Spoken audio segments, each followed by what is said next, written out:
나는 올해 72, 이름은 박정우라고 한다. 이 나이가 되면 세상이 조금은 부드러워질 줄 알았다. 자식은 철이 들고 사위는 고마움을 알고 식탁에서는 웃음이 오갈 줄 알았다. 그런데 그날 나는 내 인생에서 가장 큰 모욕을 당했다.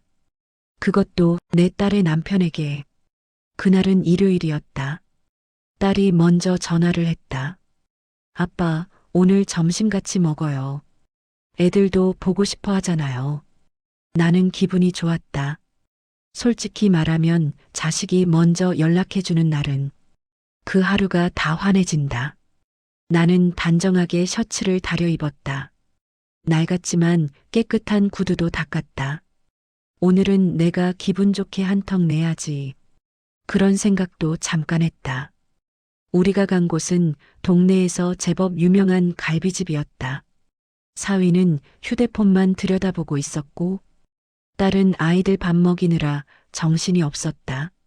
나는 괜히 분위기를 풀어보려 말을 건넸다. 요즘 회사는 좀 어때? 사위는 고개도 들지 않았다. 뭐, 그냥 그렇죠. 그게 전부였다. 식사가 끝나고 계산대 앞에 섰다. 나는 자연스럽게 지갑을 꺼냈다. 그런데 문득 이런 생각이 스쳤다. 늘 내가 냈지 않나? 지난 3년 동안 딸내와 식사할 때 단 한 번도 그들이 계산한 적이 없었다. 나는 웃으며 말했다. 이번엔 자네가 한번 내보는 건 어때? 젊은 사람이 벌이도 더 좋잖아. 그 말이 그렇게 큰 잘못이었을까? 순간 공기가 얼어붙었다. 사위가 고개를 천천히 들었다. 눈빛이 달라져 있었다. 뭐라고 하셨습니까? 나는 웃으며 넘기려 했다. 아니, 농담이지 뭐. 가끔은 젊은 사람이. 그 순간이었다. 짝. 식당 안이 고요해졌다. 내 왼쪽 뺨이 뜨겁게 타올랐다. 사위의 손이 내 얼굴에서 떨어지고 있었다. 나는 잠시 상황을 이해하지 못했다. 어른이 돈 없으면 그냥 말씀하시지.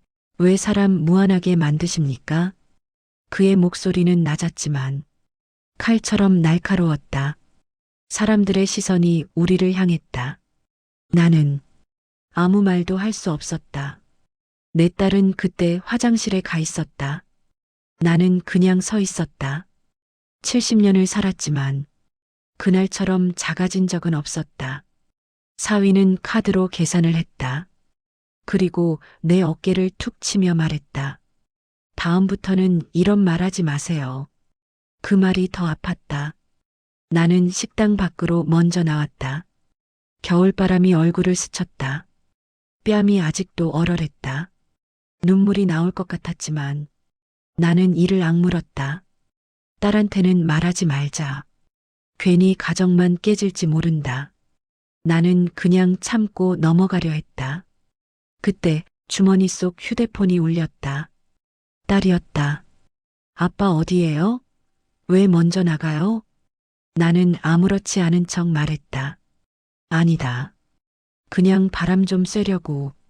잠시 침묵. 그리고 딸의 목소리가 낮아졌다. 아빠, 지금 울어요? 나는 아무 말도 하지 못했다. 딸은 바로 눈치챘다. 아빠, 누가 그랬어요? 나는 계속 아니라고 했다. 하지만 딸은 내 목소리를 알고 있었다. 그 아이는 어릴 적부터 내가 감기만 걸려도 알아채던 아이였다. 딸이 식당에서 뛰어나왔다. 그리고 내 얼굴을 봤다. 왼쪽 뺨이 붉게 부어 있었다. 딸의 눈동자가 흔들렸다. 이거 누가 한 거예요? 나는 고개를 저었다. 그때 뒤에서 사위가 나왔다. 딸은 돌아섰다.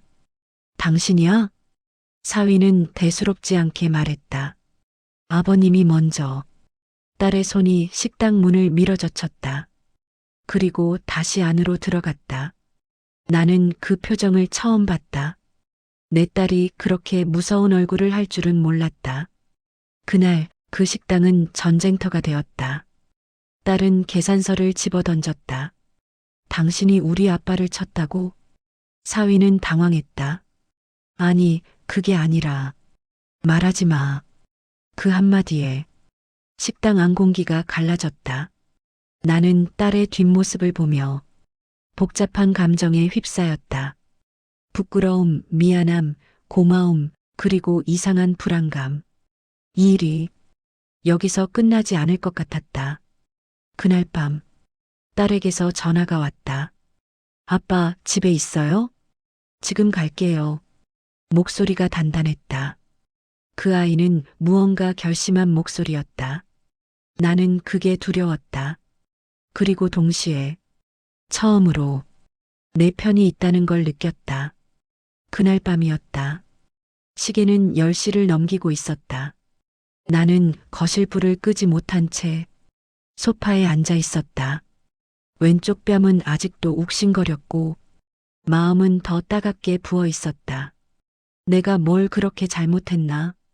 평생을 아껴 쓰고 자식들 위해 쓰느라 내 옷 한 벌 제대로 못 사입고 산 인생이었다.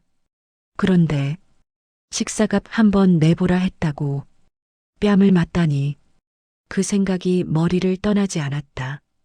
초인종이 울렸다. 나는 천천히 일어났다. 문을 열자 딸이 서 있었다.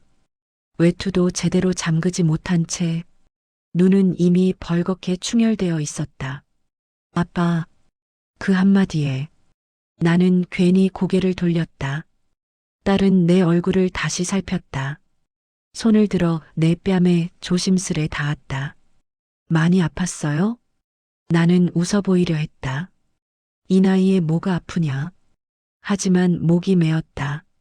딸은 말없이 거실로 들어왔다.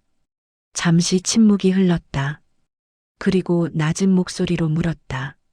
언제부터였어요? 나는 무슨 말인지 몰랐다. 뭐가? 저 사람 아빠한테 무례했던 거. 나는 바로 대답하지 못했다. 사실 한두 번이 아니었다. 말끝마다 은근한 비웃음, 연세가 있으셔서 모르시죠 같은 말투, 돈 이야기만 나오면 달라지는 눈빛. 나는 다 참고 있었다. 딸이 힘들까봐. 아빠, 나 다 알아요. 딸의 목소리가 떨렸다. 그 사람, 아빠를 만만하게 봤어요. 나는 급히 손을 내저었다. 아니다. 괜히 오해하지 마라. 오해 아니에요. 딸은 단호했다. 오늘 계산대에서 무슨 말 했어요? 나는 숨을 길게 내쉬었다. 그냥 이번엔 자네가 한번 내보라 했지. 딸의 입술이 굳게 다물렸다. 그래서 쳤다고요? 나는 고개를 숙였다. 그것이 대답이었다. 딸은 자리에서 벌떡 일어났다. 나 오늘 집 안 들어가요. 뭐? 애들 데리고 나올 거예요. 나는 놀라서 일어섰다. 야, 그러지 마라. 부부싸움 아니에요. 딸의 눈빛이 달라져 있었다. 아빠를 때린 사람이에요. 그건 선 넘은 거예요.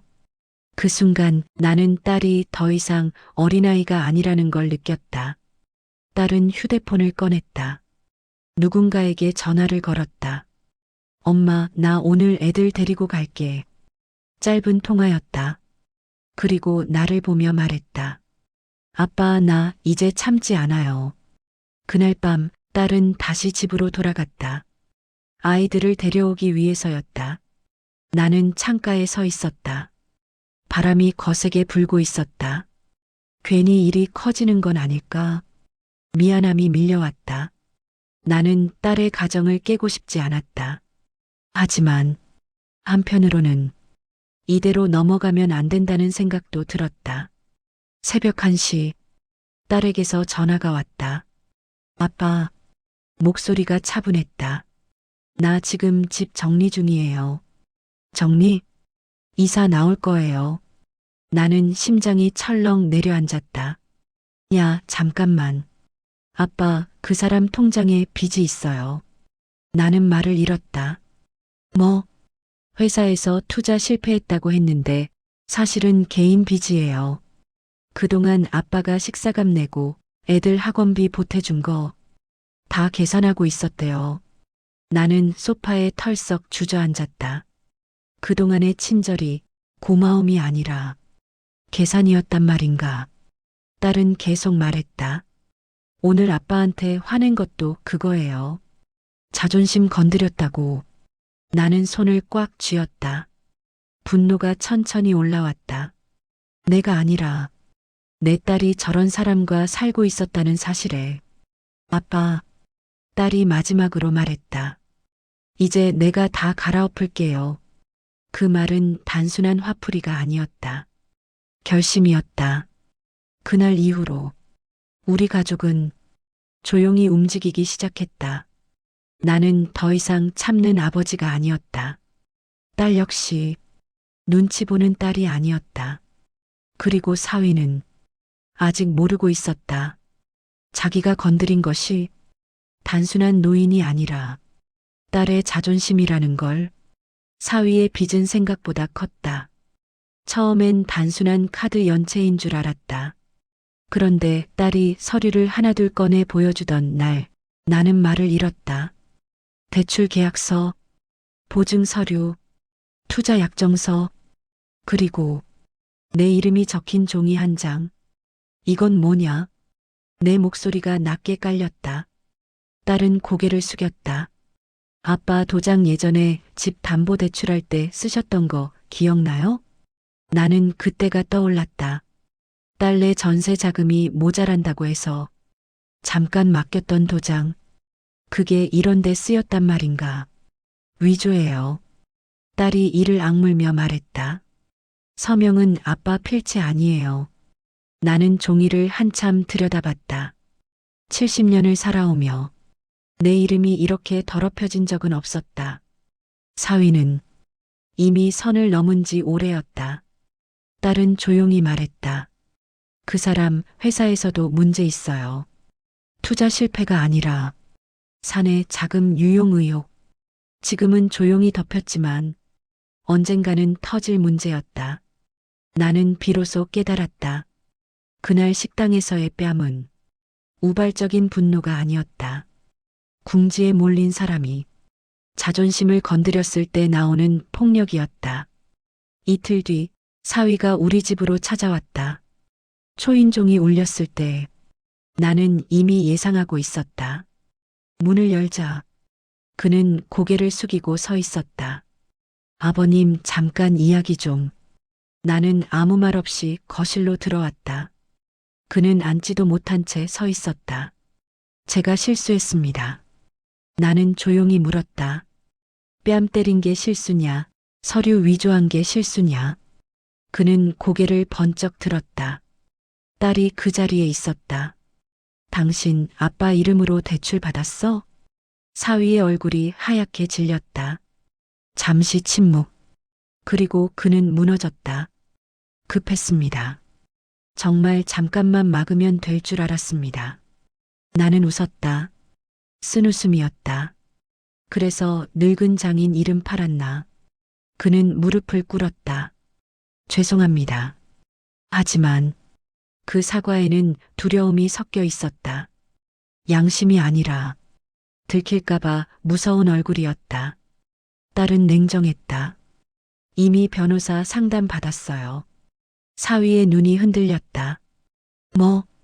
사문서 위조, 명예 도용, 폭행, 조용한 거실에 그 단어들이 또렷하게 울렸다. 나는 딸을 바라봤다. 그 아이는 울지 않았다. 단단해져 있었다. 당신 선택해. 딸이 말했다.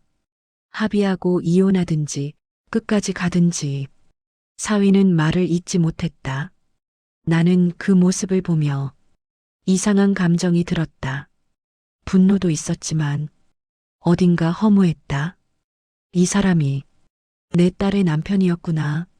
사위는 그날 합의를 요구했다. 집은 당신 명의로 넘기겠습니다. 빚도 제가 책임질게요. 딸은 고개를 저었다. 책임은 이미 늦었어.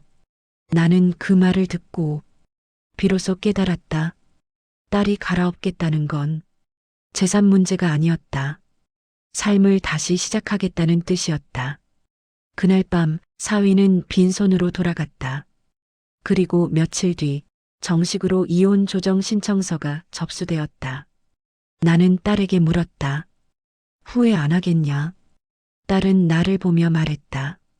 아빠를 때린 순간 이미 끝났어요. 나는 그날 처음으로 울었다. 뺨 맞던 날보다 더 깊이 울었다. 미안해서 딸이 저렇게 강해지기까지 나는 무엇을 했을까? 하지만 이야기는 여기서 끝이 아니었다. 사위는 순순히 물러날 사람이 아니었다. 그는 마지막 카드를 꺼내 들었다. 아이들 양육권, 그리고 내 명의로 된 또 다른 문서, 이혼 조정 신청서가 접수된 지 일주일째 되던 날이었다. 딸의 얼굴은 점점 마르고 있었다. 아이들은 아직 아무것도 모른 채 외할아버지 집에서 뛰어다니고 있었다. 나는 그 모습을 보며 가슴이 먹먹했다. 이 싸움은 어른들만의 싸움이어야 했다. 그런데 사위는 가장 잔인한 선택을 했다. 딸에게 문자 한 통이 왔다. 양육권 소송 걸겠다. 아버님 명의로 된 추가 보증 서류도 있다. 나는 그 문자를 보는 순간 숨이 막혔다. 또 있다고? 딸은 고개를 끄덕였다. 아빠, 혹시 최근에 도장 맡긴 적 있어요? 나는 곰곰이 생각했다. 그리고 떠올랐다. 반년 전 사위가 급하게 사업 제안서에 필요하다며 아버님 이름 한 번만 빌리겠습니다. 그렇게 웃으며 말하던 날 나는 별 생각 없이 도장을 찍었다. 그게 또 다른 덫이었다. 딸은 이를 악물었다. 양육권으로 협박하겠다는 거예요. 아이들을 빌미로. 그 순간 나는 더 이상 물러설 수 없다는 걸 깨달았다. 그날 밤 나는 혼자 방에 앉아 오래 생각했다. 70년을 살며 나는 늘 참는 쪽이었다. 아버지께 맞아도 참았고, 회사에서 억울해도 참았고, 자식에게 서운해도 참았다. 그게 어른이라고 배웠다. 그런데 이건 참을 일이 아니었다. 다음 날 나는 딸과 함께 변호사 사무실에 갔다. 어르신, 위조 가능성 높습니다. 변호사는 서류를 살펴보며 말했다. 필적 감정 들어가면 유리합니다. 나는 고개를 끄덕였다. 이제는 내 이름을 지켜야 했다. 그리고 내 딸을 지켜야 했다. 며칠 뒤 사위가 다시 찾아왔다. 이번엔 당당했다. 법대로 합시다. 나는 그를 똑바로 바라봤다. 그래, 법대로 하자. 그는 잠시 당황했다. 아마도 내가 겁먹고 합의하자 할 줄 알았을 것이다. 양육권은 제가 가져가겠습니다. 그의 말에 딸의 손이 떨렸다. 나는 그 손을 조용히 잡았다. 왜냐하면 당신은 직장도 없고 수입도 불안정하니까요. 그가 웃었다. 비열한 웃음이었다. 나는 천천히 말했다. 너 아이들 학교 행사 몇 번 갔지? 그는 대답하지 못했다. 아픈 날 병원은 몇 번 갔고? 침묵. 부모는 돈으로 되는 게 아니다. 내 목소리는 낮았지만 단단했다. 그는 마지막 카드를 꺼냈다. 아버님, 이 서류 공개되면 곤란하실 겁니다. 나는 조용히 일어났다. 그리고 서랍에서 한 봉투를 꺼냈다. 그 안에는 필적 감정 신청서 사본과 고소장 초안이 들어 있었다. 이미 접수했다. 그의 얼굴이 굳었다. 위조는 형사야. 거실 공기가 얼어붙었다. 그날 처음으로 나는 사위를 두려워하지 않았다. 두려움은 알고 보면 내가 만들어낸 그림자였다. 나는 더 이상 막고 서 있는 노인이 아니었다. 며칠 후 조정 기일이 잡혔다. 법원 복도에서 사위는 나를 피했다. 그는 이미 알고 있었다. 판은 뒤집혔다. 딸은 아이들을 안고 있었다. 아이들은 엄마 품에 얼굴을 묻고 있었다. 나는 그 모습을 보며 조용히 다짐했다. 이 아이들만은 상처 없이 지키자. 하지만 인생은 항상 한 번 더 시험을 낸다. 사위의 회사에서 사건이 터졌다. 자금 횡령 의혹이 공식 수사로 넘어갔다. 그는 더 이상 협박할 위치에 있지 않았다. 그리고 그날 법원에서 결정이 내려졌다. 양육권은 딸에게, 위조권은 정식 수사 진행, 사위는 완전히 무너졌다. 그가 마지막으로 나를 바라봤다. 눈에는 원망이 가득했다. 하지만 나는 그 눈을 피하지 않았다. 그게 내 마지막 말이었다. 집으로 돌아오는 길, 딸이 조용히 말했다. 나는 웃었다. 나는 고개를 저었다. 그리고 천천히 덧붙였다. 이건 지킨 거다. 이혼 판결이 난 뒤 집은 조용해졌다. 싸움이 끝났다고 마음까지 평온해지는 건 아니었다. 딸은 아이들과 함께 내 집으로 들어왔다. 거실 한켠에 아이들 책상이 놓이고 작은 방은 금세 장난감으로 가득 찼다. 집이 다시 시끄러워졌는데 이상하게도 내 마음은 더 무거웠다. 딸은 웃으려 노력했다. 아침이면 아이들 밥을 차리고 낮에는 구직 사이트를 뒤적였다. 밤이 되면 아이들 잠든 뒤 조용히 울었다. 나는 방문 틈 사이로 그 어깨가 흔들리는 걸 여러 번 봤다. 모른 척했다. 부모가 해줄 수 있는 건 가끔은 모르는 척 해주는 것 뿐일 때도 있다. 어느 날 저녁 딸이 내 앞에 앉았다. 나는 말을 끊었다. 딸은 고개를 저었다. 나는 웃었다. 딸이 처음으로 크게 웃었다. 그 웃음이 몇 달 만에 보는 웃음이었다. 며칠 뒤 딸은 작은 회사에 취직했다. 월급은 많지 않았지만 자존심은 되찾은 얼굴이었다. 나는 아침마다 손주들 손을 잡고 어린이집에 데려다 줬다. 그 작은 손이 내 손가락을 꽉 잡을 때마다 이 싸움이 헛되지 않았다는 생각이 들었다. 그런데 평온은 오래가지 않았다. 어느 오후 낯익은 번호가 울렸다. 사위였다. 나는 받지 않으려 했다. 하지만 끝내 버튼을 눌렀다. 잠시 침묵. 그리고 낮게 깔린 목소리. 나는 숨을 고르며 말했다. 나는 차갑게 말했다. 그는 회사를 잃었고 형사조사는 계속되고 있었다. 친구도 돈도 거의 다 떠났다고 했다. 그 목소리엔 예전의 오만함이 없었다. 하지만 나는 흔들리지 않았다. 연민과 용서는 같은 말이 아니었다. 며칠 뒤 아이들과의 면접 교섭날. 사위는 수척해진 얼굴로 나타났다. 아이들은 어색해했다. 큰 손주는 엄마 뒤로 숨었다. 그 모습을 본 순간 나는 알았다. 폭력은 그날 식당에서 끝난 게 아니었다. 아이들 마음에도 흔적을 남겼다는 걸. 사위는 아이들 앞에서 울었다. 그 말을 들으며 나는 복잡했다. 진심일까? 아니면 또 다른 계산일까? 나는 판단하지 않기로 했다. 판단은 법이 하고 나는 지키는 쪽이면 충분했다. 집으로 돌아오는 길, 딸이 물었다. 나는 잠시 생각했다. 변하긴 한다. 딸이 나를 바라봤다. 시간이 조금씩 흘렀다. 딸은 점점 단단해졌고 아이들은 다시 웃기 시작했다. 나는 예전보다 더 자주 거울을 봤다. 그날 맞았던 뺨은 이제 흔적도 없었다.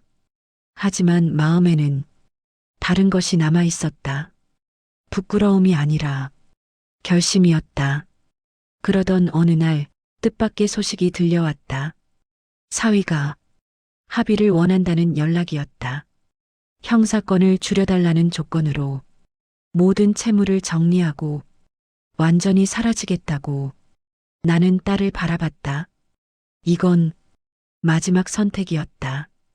사위의 제안은 단순했다. 형사 고소를 취하해주면 자신이 진 빚 전부를 정리하고 위자료와 양육비를 성실히 지급하겠다는 것. 그리고 아이들 앞에서 더 이상 소란 피우지 않겠다는 약속. 변호사는 말했다.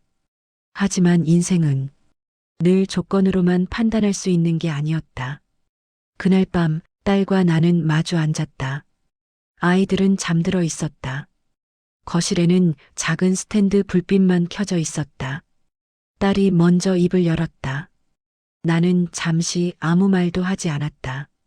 솔직히 말하면 마음 한구석엔 아직 분노가 남아 있었다. 그날 식당에서의 뺨, 그 붉은 모욕, 그것은 쉽게 사라지지 않았다. 하지만 또 한편으로는 아이들의 얼굴이 떠올랐다. 아이들은 아버지를 완전히 잃는 것이 좋은 일일까? 나는 천천히 말했다. 딸은 고개를 저었다. 나는 미소 지었다. 그 말에 딸의 눈이 젖었다. 나는 이어서 말했다. 딸은 한참을 생각했다. 그리고 조용히 말했다. 나는 고개를 끄덕였다. 딸의 눈빛이 단단했다. 그 말은 감정이 아니라 현실이었다. 나는 그 순간 딸이 완전히 어른이 되었다는 걸 느꼈다. 며칠 뒤 합의 자리가 마련되었다. 사위는 초라한 모습으로 나타났다. 예전의 오만한 눈빛은 찾아볼 수 없었다. 그는 나를 보며 말했다. 나는 그를 잠시 바라봤다. 그리고 조용히 말했다. 그는 아무 말도 하지 못했다. 합의는 진행되었고 채무는 정리되었다. 사위는 아이들에게 작게 인사하고 돌아섰다. 그 뒷모습이 이상하게 작아 보였다. 나는 그를 더 이상 미워하지 않기로 했다. 미움은 계속 들고 있으면 내가 더 무거워진다. 집으로 돌아오는 길, 딸이 말했다. 나는 웃었다. 나는 창밖을 보며 말했다. 딸이 놀란 눈으로 나를 봤다. 시간은 다시 흘렀다. 딸은 직장에서 인정받기 시작했고 아이들은 웃음을 되찾았다. 나는 아침마다 손주들과 손잡고 공원을 걷는다. 햇살이 비칠 때마다 나는 생각한다. 그날 맞았던 뺨은 내 자존심을 깨뜨린 게 아니라 내가 무엇을 지켜야 하는지 깨닫게 해준 순간이었다고. 그리고 어느 저녁 손주가 내 무릎에 올라앉아 물었다. 나는 잠시 멈췄다. 그리고 이렇게 말했다. 아이는 이해하지 못했지만 고개를 끄덕였다. 나는 이제 안다. 노년의 삶은 조용히 사라지는 시간이 아니라 끝까지 지켜내는 시간이라는 걸.